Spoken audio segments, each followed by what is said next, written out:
আমি বলতেছিলাম, এই জন্য আল্লাহ হাবিব বলছেন যে লিআন্নি আরবিয়্যুন, আমার ভাষা আরবি, আর ওয়াল কোরআন আরবিয়্যুন, কোরআনের ভাষা কি? আরবি। কোরআন বুঝতে হইলে আরবি ছাড়া কোরআনের ভাষা বোঝা যাবে না। এরপরে আরো কয়েক বছর পরে তার তাফসির আসে। এই যে শব্দের অর্থ কইল, এক এক শব্দ দিয়ে আল্লাহ কি বোঝাইছেন, এক একটা শব্দের দ্বারা কি হয়েছে। যেমন তাফসিরে জালালাইন একটা প্রাথমিক তাফসিরের কিতাব, এটা পড়ানো হয় প্রায় ওই হেদায়া মেশকাতে গিয়ে পড়ানো হয়, 2 খণ্ড কিতাব। এক একটা শব্দের কি ব্যাখ্যা, আর যেখানে কোনো ব্যাখ্যা নাই সেখানে তাফসীরকারক বলছেন আল্লাহু আ'লামু বিমুরাদি বিযালিক, যে এর তাফসীর ব্যাখ্যা একমাত্র কে জানেন? আল্লাহ জানেন। অর্থাৎ এত বছর দীর্ঘ একজন মুফাসসির, যিনি তাফসীরকারক, দীর্ঘ 15-20 বছর পড়াশোনা করার পরেও উনি বলতেছেন যে এই শব্দের অর্থ একমাত্র কে জানেন? আল্লাহ। যেমন সূরা বাকারার শুরুতে আলিফ লাম মিম, শুরুতে তাফসীরে জালালাইন লেখছে কি? আল্লাহু আ'লামু বিমুরাদিহি বিযালিক, যে আলিফ লাম মিম এর অর্থ একমাত্র কে জানে? আল্লাহ। আল্লাহ ছাড়া আর কেউ জানে না। আলহামদুলিল্লাহ, আল্লাহ পাকের দরবারে অসংখ্য শুকর, যিনি আমাদেরকে প্রতি সপ্তাহের নেই সালাতুল জুমা আদায় করার জন্য আল্লাহ পাকের ঘর জান্নাতের বাগানে ফেরেশতাদের পরিবেশে দ্বীনি আলোচনা শোনার জন্য আল্লাহ পাক আমাদেরকে আসার তৌফিক দান করেছেন। এই জন্যই সকলে দিল থেকে কালিমাতুশ শুকর আদায় করি আলহামদুলিল্লাহ। মানুষের জিন্দেগির গুরুত্বপূর্ণ একটি সময় হইল মানুষের হায়াত। যে মানুষটা তার হায়াতটাকে দুনিয়াতে কামে লাগাইতে পারছে, আল্লাহ তাআলা দুনিয়ার এই হায়াতের জিন্দেগি কাজে লাগানোর বরকতে আল্লাহ তাকে চিরস্থায়ী জিন্দেগির হায়াত, জান্নাতের মালিক আল্লাহ তাকে বানায়া দিবেন। এই জন্য মানুষের হায়াত চলে গেলে হায়াত দুনিয়াতে আর পাওয়া যায় না। আমাদের যদি হাত চলে যায়, কৃত্রিম হাত লাগানো যায়, পা চলে গেলে পা লাগানো যায়, চুল সাদা হয়ে গেলে সাদা চুলকে হেজাব দিয়ে কালো করানো যায়, কিন্তু মানুষের যে হায়াত, এটা চলে গেলে আর এই হায়াতকে ফিরে আনা সম্ভব না। যে মানুষটা দুনিয়া থেকে বিদায় নিয়ে চলে গেছে, এই মানুষটা পৃথিবীতে আর আসবে না। তো মানুষের মধ্যে শ্রেষ্ঠ মানুষ তো তারাই যারা তার দুনিয়ার হায়াতের জীবনটাকে কাজে লাগাইছে। এই জন্য আল্লাহ পাক কোরআনে কারীমের যতগুলি সূরা আছে, এর মধ্যে ছোট যে সূরা, এর মধ্যে 2 নম্বর সিরিয়ালে আছে সূরাতুল আসর, 1 নম্বর সিরিয়ালে আছে সূরাতুল কাউসার। 2 নম্বর সূরা কোরআনে কারীমের মধ্যে প্রায় 114 খান সূরা আছে। এর মধ্যে আপনার 103 নম্বর যে সূরা, সেটা হলো সূরাতুল আসর, ছোট একটি সূরা। এটা এমন এক সূরা, ইমাম শাফিঈ রাহমাতুল্লাহি আলাইহি বলছেন, মানুষ জাতি যদি এই সূরার উপরে আমল করে তাহলে এই সূরাই তাদের নাজাত আর মুক্তির জন্য যথেষ্ট হয়ে যাবে। কিয়ামত পর্যন্ত যত মানুষ, পৃথিবীর শুরু থেকে যত মানুষ আসছে, কিয়ামত পর্যন্ত যত মানুষ আসবে, সমস্ত মানুষের জন্য এই সূরাই যদি আমল করত, তাহলে এই এক সূরার বরকতে সমস্ত মানুষ নাজাত আর মুক্তি পেয়ে সমস্ত মানুষ জান্নাতের মালিক হয়ে যেতেন। এই জন্য ঈমান ছাড়া জান্নাতে যাওয়া যাবে না, এমনকি জান্নাতের আশাও করা যাবে না। আর যদি ঈমান থাকে, ঈমানের মধ্যে শিরিক না থাকে, তাহলে ঈমান ও মাল, আর যদি আমলের মধ্যে কোনো ত্রুটি থাকে, তাহলে এই আমলের ত্রুটি থাকার কারণে আল্লাহ পাক চাইলে শুরুতে আল্লাহ মাফ করে দিবেন, আর আল্লাহ শাস্তি দেওয়ার পরে ওই ত্রুটি ওয়ালা যারা আমলের মধ্যে ত্রুটি আছে, গুনাহ আছে, কিন্তু ঈমানের মধ্যে কোনো শিরিক নাই, আল্লাহ ওইরকম ঈমানওয়ালাকে আল্লাহ দুনিয়ার 10 দুনিয়ার সমপরিমাণ জান্নাতের মালিক বানায় দিবে। এই জন্য আল্লাহ পাক প্রথম যে শর্ত দিয়েছেন সেই শর্ত হলো ইল্লাল্লাযীনা আমানু, 2 নম্বর ওয়া আমিলুস সালিহাত, 2 নম্বর হলো নেক আমল করতে হবে। আর নেক আমল যেন এটার মধ্যে কোনো বেদাত না থাকে, ওটার মধ্যে যেন মানুষকে দেখানোর জন্য না থাকে। 3 নম্বর ওয়া তাওয়াসাউ বিল হাক্কি ওয়া তাওয়াসাউ বিস সবর। প্রথম 2টার যে আমল, 2টা বিষয় আল্লাহ বলছেন, এই 2 বিষয় হলো আমাদের নিজের জন্য, নিজেরাও জাহান্নাম থেকে বাঁচবো।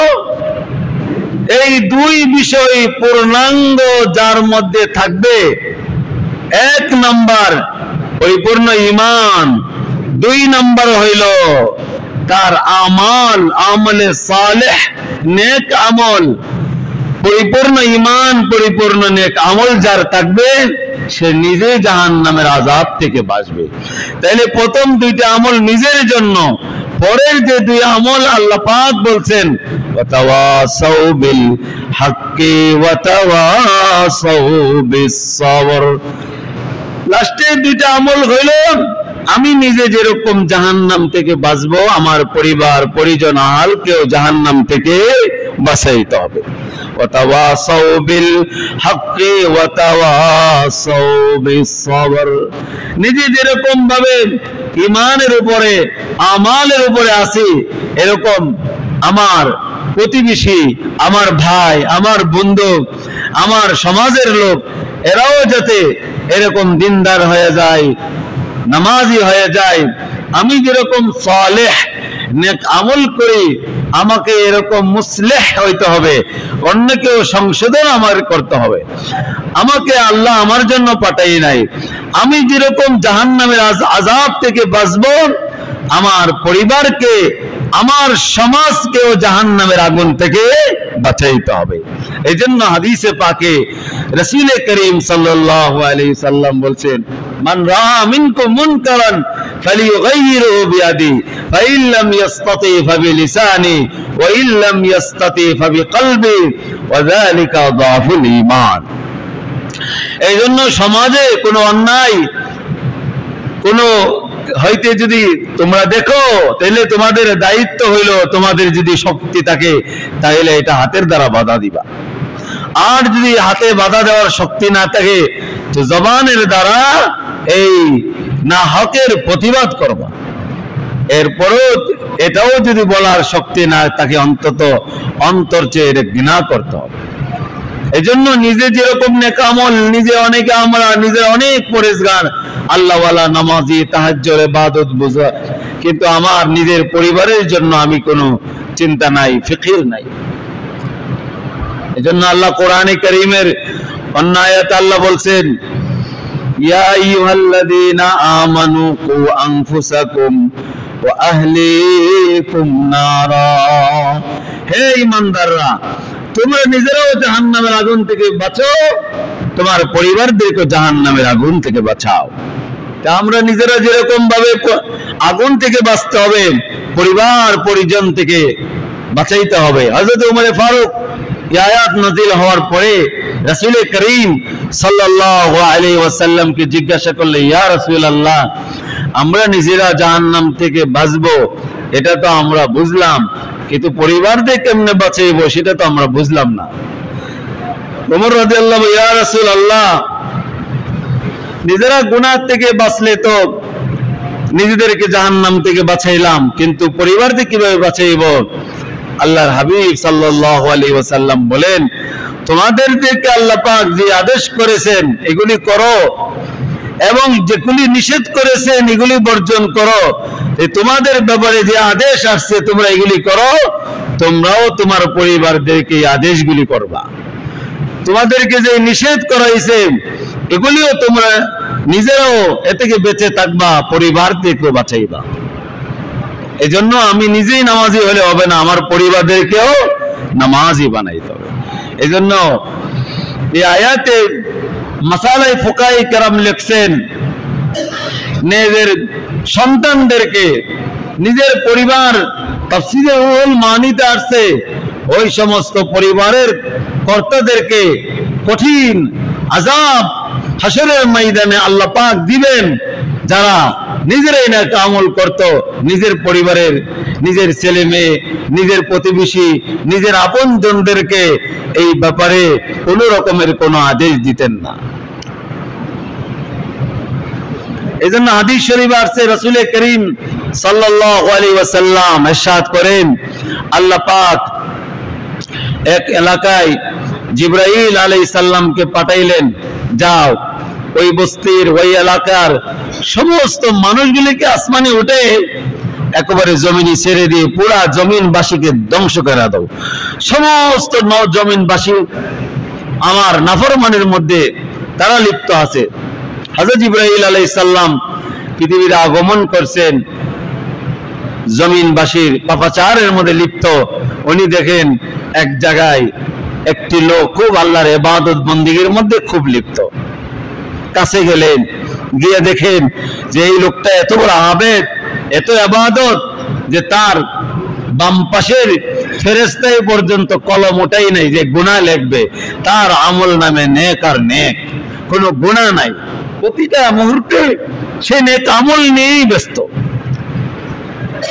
আল্লাহ পাকের দরবারে জিবরাইল আলাইহিস সালাম গিয়ে আরজ করলেন, ইয়া আল্লাহ, আপনি তো আমাকে পাঠাইলেন এলাকার সমস্ত জমিনবাসীকে ধ্বংস করে দিতে।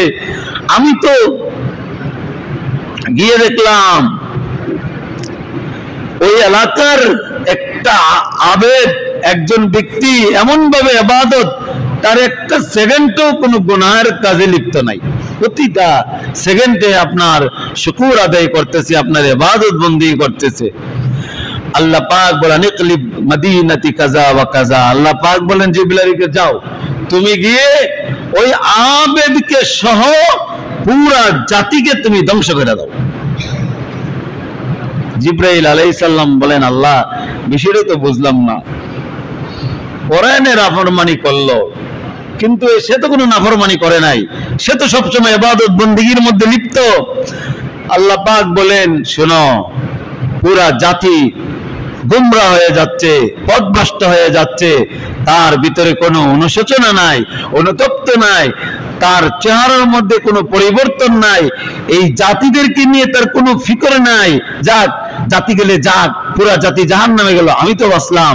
সে জাতির কোনো ফিকির নাই, নিজেই জাহান্নাম থেকে বাঁচার জন্য ফিকির করে। এজন্য যে জাতির ফিকির করে না, যে জাতির ফিকির পুরা জাতি জাহান্নাম, এরকম লোক দুনিয়াতে থাকার দরকার নাই, তারে সহ তুমি ধ্বংস করে দাও।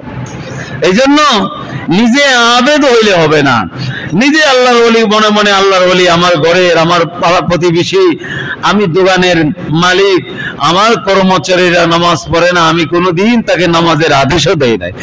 এমনকি সে যদি নামাজ পড়তে চায় আমি আরো রাগ করি। এটা তো কোনো মুসলমানের শান হইতে পারে না। মুসলমান তো সে তার কর্মচারী নামাজ পড়ে, মালিক তো খুশি হওয়ার কথা। হাই, আমার কর্মচারী নামাজি সত্যিকার অর্থে যদি কোন দোকানের কর্মচারী নামাজি হয়, তাইলে এই নামাজি কর্মচারী তার দোকানের মালের খিয়ানত করবে না।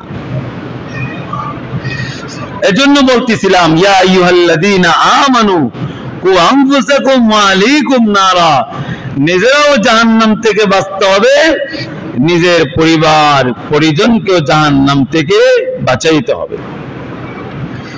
এজন্য ফুকাহায়ে কেরাম লিখছেন, এই আয়াতের মাতাহাতে মাসালা বের করেছেন যে নিজের সন্তানদেরকে এই পরিমাণ দিন তাকে শিক্ষা দেওয়া, কমসে কম সে যেন হারাম হারামটা বুঝে, কোনটা হারাম, কোনটা হালাল, কোনটা আল্লাহ পাক কোন কাজ করলে আল্লাহ সন্তুষ্ট হয়, কোন কাজ করলে আল্লাহ অসন্তুষ্ট হয়, এতটুক পরিমাণ দিন তাকে শিক্ষা দেওয়া প্রতিটা মুসলমানদের অভিভাবকের উপরে এটা ফরজ আইন।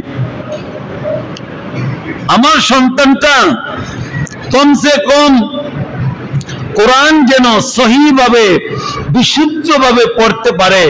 কত অভিভাবক আছে এই ব্যাপারে নিজের সন্তান কোরআন পারে না, কোরআন পড়তে পারে না, নিজের সন্তান শরীয়তের মাসলা মাসাইল গুলি জানে না, নিজের সন্তান সানাটা পারে না, তাশাহুদ পারে না, দুরূদ শরীফ পারে না, দোয়ায়ে মাসুরা পড়ে না, নামাজ পড়তে যেগুলি দোয়াগুলি লাগে এগুলি সে পারে না। মাসনুন দোয়াগুলি, প্রাথমিক যে দোয়াগুলি, আরে বাচ্চা যখন কথা বলতে শিখবে প্রাথমিক অবস্থা তো তাকে এগুলি কালিমা শিক্ষা দাও। হাদিসে আসছে যখন সে কথা বলতে শিখে তখন তাকে কালিমা শেখাও, আল্লাহর পরিচয় দাও, রাসূলের পরিচয় তাকে দাও, কোরআনের পরিচয় তাকে দাও, পরকালের বিষয়ে তাকে জ্ঞান দাও।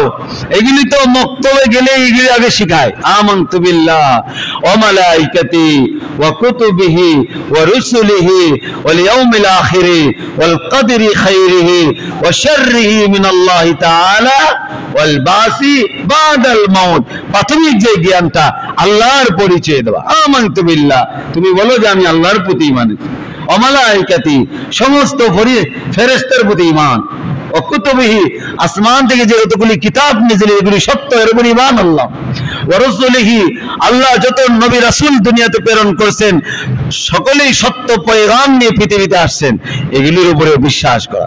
ওয়া কুতুবিহি ওয়া রাসূলিহি ওয়াল ইয়াউমিল আখিরি পরকালের উপরে বিশ্বাস, ওয়াল কদরি খাইরিহি ভালো মন্দ এর উপরে বিশ্বাস স্থান, ওয়া শাররি মাল বাসি বাদাল মাউত মৃত্যুর পরে আল্লাহ কবর থেকে ঘটাইবে।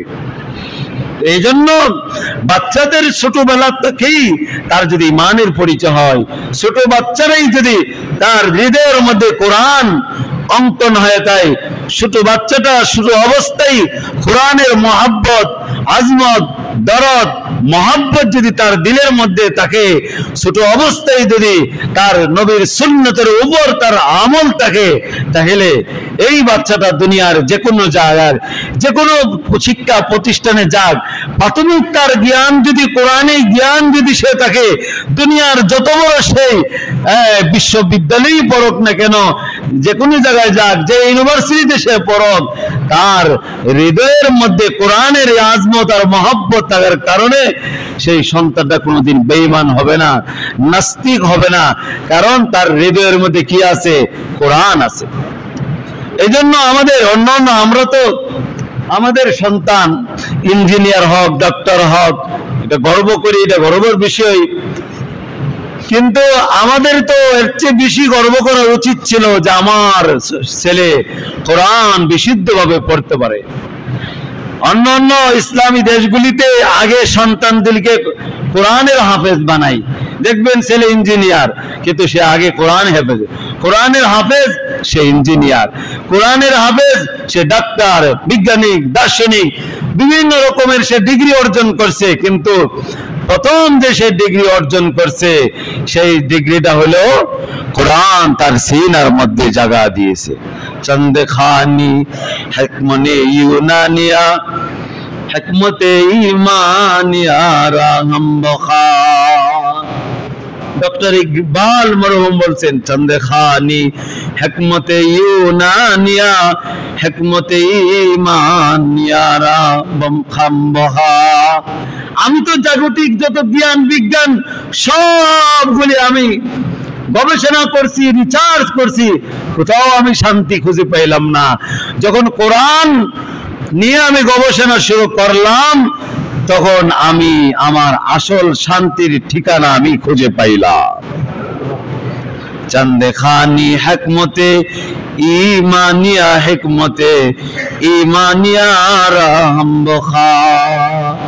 তুমি তো অনেক জাগতিক জ্ঞান বিজ্ঞান অর্জন করছো, এবার কোরআনের জ্ঞান বিজ্ঞান তুমি অর্জন করো, তাহলে আল্লাহ তোমাকে দুনিয়াও শ্রেষ্ঠত্ব দান করবেন, আখিরাতেও শ্রেষ্ঠত্ব দান করবেন। এই জন্য আমার ছেলে ডাক্তার, ইঞ্জিনিয়ার, এগুলি গর্বের বিষয়। সবচেয়ে গর্ব তো এটা হওয়ার দরকার যে আমার একটা সন্তান কোরআনের হাফেজ, আমার নাতি, আমার বংশের, আমার পাড়ার, আমার মহল্লার, আমার গ্রামের একজন হাফেজ, একজন আলেম, একজন বড় দ্বীনের ফকিহ। এটা আমার জন্য, আমার জাতির জন্য এটা গর্বের বিষয়। এই জন্য নিজেরাও জাহান্নাম থেকে বাঁচতে হবে, নিজের পরিবারকেও জাহান্নাম থেকে বাঁচাইতে হবে। নিজে যেরকম ঈমান আর আমাল কি সুন্দর করতে হবে, নিজে যেরকম হকের উপরে তাকে অন্যদেরকে হকের দাওয়াত দিতে হবে। এবং হকের উপরে থাকতে গেলে অনেক মুসিবত পেরেশানি আসবে, এই মুসিবত আর পেরেশানির উপরে আপনাকে ধৈর্য ধারণ করতে হবে। এই সূরায় আমাদেরকে চারটা বিষয় আমাদেরকে শিক্ষা দিয়েছেন। এক, ঈমান বিশুদ্ধ হইতে হবে। দুই, আমাল বিশুদ্ধ হইতে হবে। দুই, ঈমান আর আমল থাকলেই নিজের নাজাতের ফিকির করলে নাজাত আর মুক্তি পাওয়া যাবে না। শেষের আল্লাহ পাক বলতে তাওয়াসাউ বিল হক্কি ওয়া তাওয়াসাউ বিস সাবরি, নিজে যেরকম হকের উপরে থাকবো অন্যদেরকে হকের দাওয়াত দিতে হবে। নিজে নামাজ পড়লাম, নিজের পরিবারকে কোনোদিন নামাজের কথা বললাম না, তাহলে আল্লাহর আদালতে আমি সবচাইতে বেশি অপরাধী হিসাবে আল্লাহর আদালতে আমাকে ওঠানো হবে। এই জন্য নিজের ফিকির করা, নিজে যেরকম জাহান্নাম থেকে কুল্লুকুম রাঈন ওয়া কুল্লুকুম মাসউলুন আন রাইয়াতিহি, বুখারী শরীফের হাদিস। আল্লাহর হাবিব সাল্লাল্লাহু আলাইহি সাল্লাম বলেন, কুল্লুকুম রাঈন ওয়া কুল্লুকুম মাসউলুন আন রাইয়াতিহি, প্রত্যেকটা মানুষ দ্বীনের ব্যাপারে আল্লাহর আদালতে জবাবদিহি করতে হবে। পরিবারের যে কর্তা তাকে জিজ্ঞাসা করা হবে যে পরিবার অধীনস্থ যারা ছিল এরা নামাজ পড়তো কিনা, এরা নামাজই কোনো কিনা।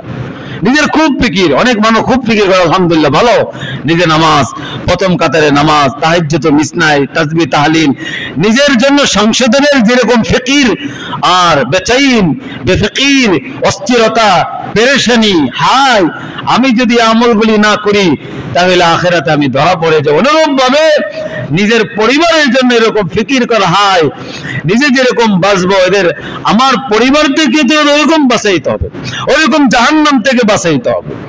আর হাদিস আল্লাহর হাবিব বলছেন, ওই স্বামীর উপরে আল্লাহ রহমত নাজিল করেন যে স্বামী নিজেও ঘুম থেকে জাগে, পরিবারকেও জাগায়।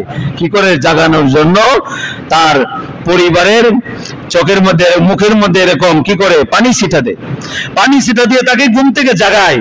রাহিমাহুল্লাহ, আল্লাহর হাবিব বলেন ওই স্বামীর উপরে আল্লাহ রহম নাজিল করেন যে স্বামী তার নিজেও বাঁচে, পরিবারকেও, স্ত্রীকেও এরকম ঘুম থেকে জাগায়।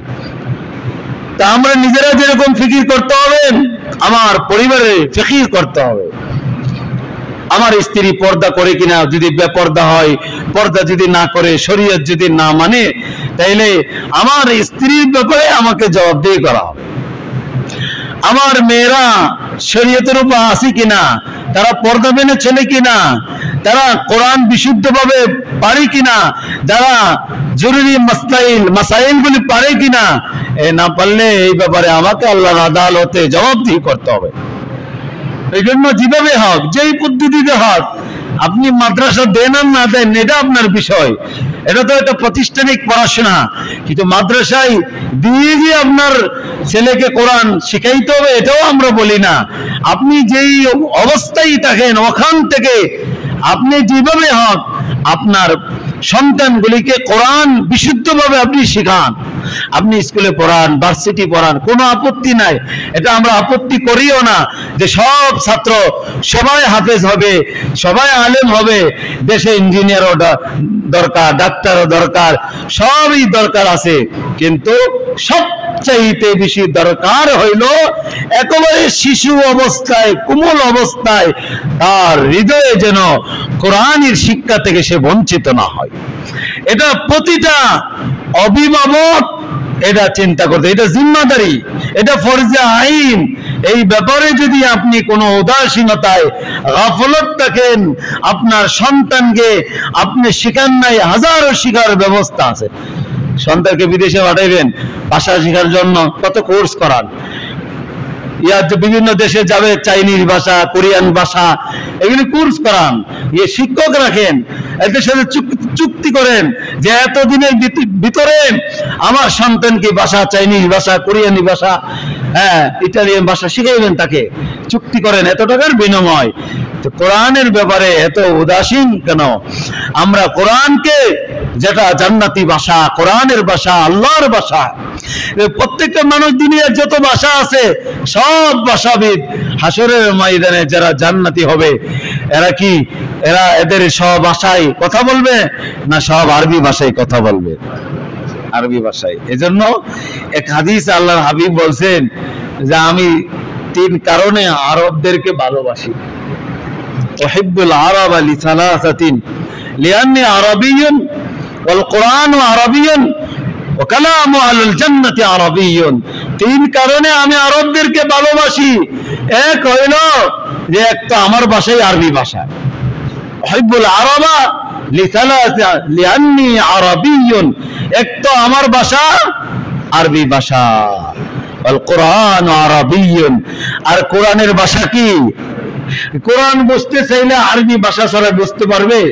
এর বিকল্প আছে? আরবি ভাষা ছাড়া কোরআন বুঝতে পারবে না।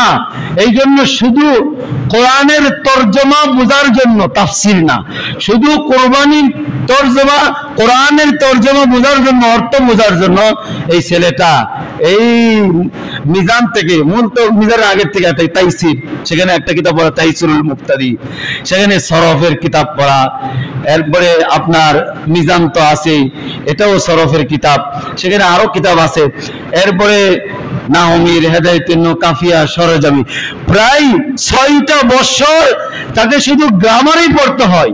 কিভাবে তর্জমা করবে? এটার শব্দের কি সম্পর্ক? আরবি বললে তো আপনারা বুঝবেন না, যদি কেউ আরবি তাকে বুঝবেন, মৌলানা সাহেব আছে উনি বুঝবে কি তার কি সম্পর্ক। এটা কি মুসুফ সিফত? এটা কি মুজাব মুজাবি ইলাই? এটা না মুবতাদা খবর? এই কালামটা কি শুরুতে ইসিম আসছে না ফেইল আসছে?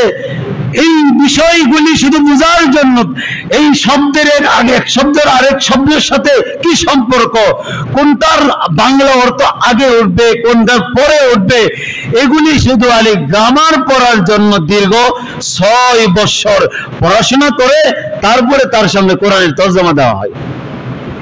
আরবি আর কত শত শত শব্দ আরবি মুখস্থ করা হয়, তারপরে তো আরো অনেক বিষয়গুলি তো আছেই।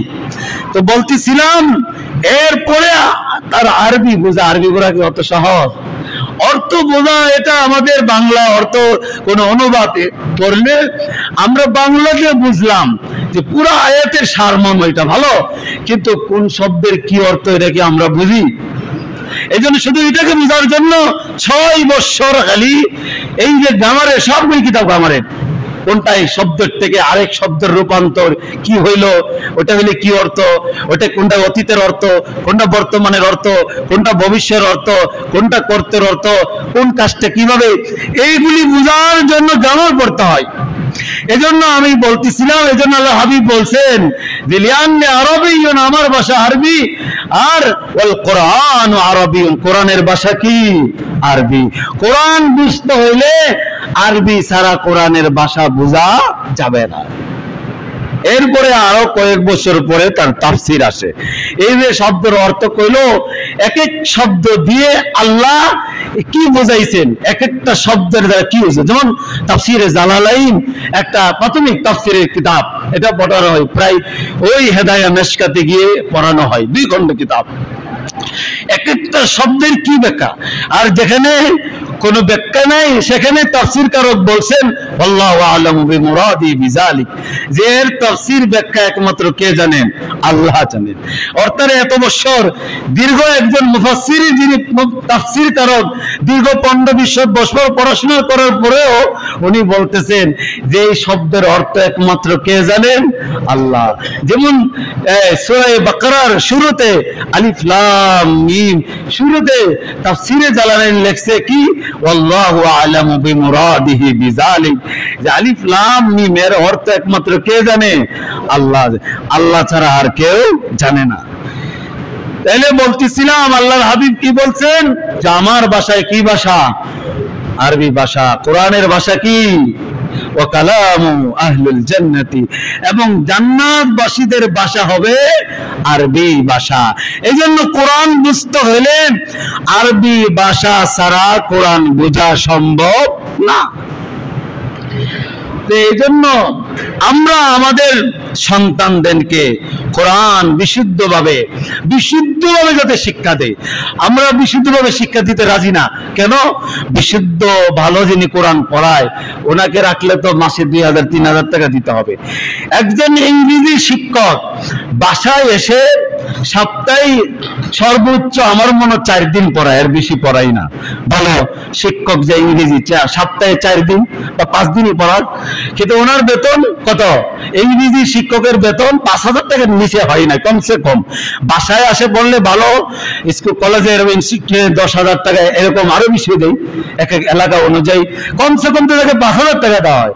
কিন্তু একজন কোরআন যে শিখতে হবে, যে কোরআন দুনিয়া আখিরাতে আমার নাজাত আর মুক্তির সার্টিফিকেট, এই কোরআনের শিক্ষক সপ্তাহে ওনাকে 7 দিনই আসা লাগবে। হয়তো 10 দিনে কোনোভাবে যদি ছুটি নিয়ে যায়, আমি মসজিদের জিম্মাদারিতে আছে, ওনাকে সপ্তাহে 7 দিন 6 দিনই পড়া লাগে।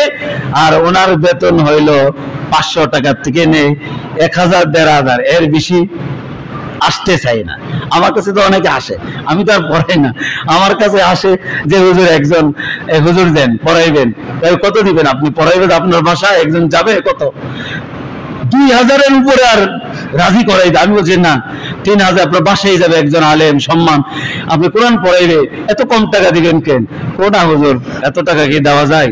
অথচ ওই বাসায় বাংলা টিচার এসে পড়াইতেছে, সময় এরকম 1 ঘন্টা দিতেছে, ওকেই 5000 আর হুজুরকে 2000 দিতেও রাজি না। আমাদের মানসিকতা এরকম কেন? এজন্য কোরআনের মূল্য, ইজ্জত, হুরমত, আজমত, দরদ, মহাব্বত না থাকার কারণে অবস্থা। যে মানুষের দিলে কোরআনের আজমত তেলাওয়াত করতে পারে না, কিন্তু কোরআনের আজমত, মহাব্বত, দরদ আছে, এই মানুষটা কোরআনের আজমত আর মহাব্বত, দরদ থাকার কারণে পরকালে নাজাত এবং মুক্তি পেয়ে যাবে।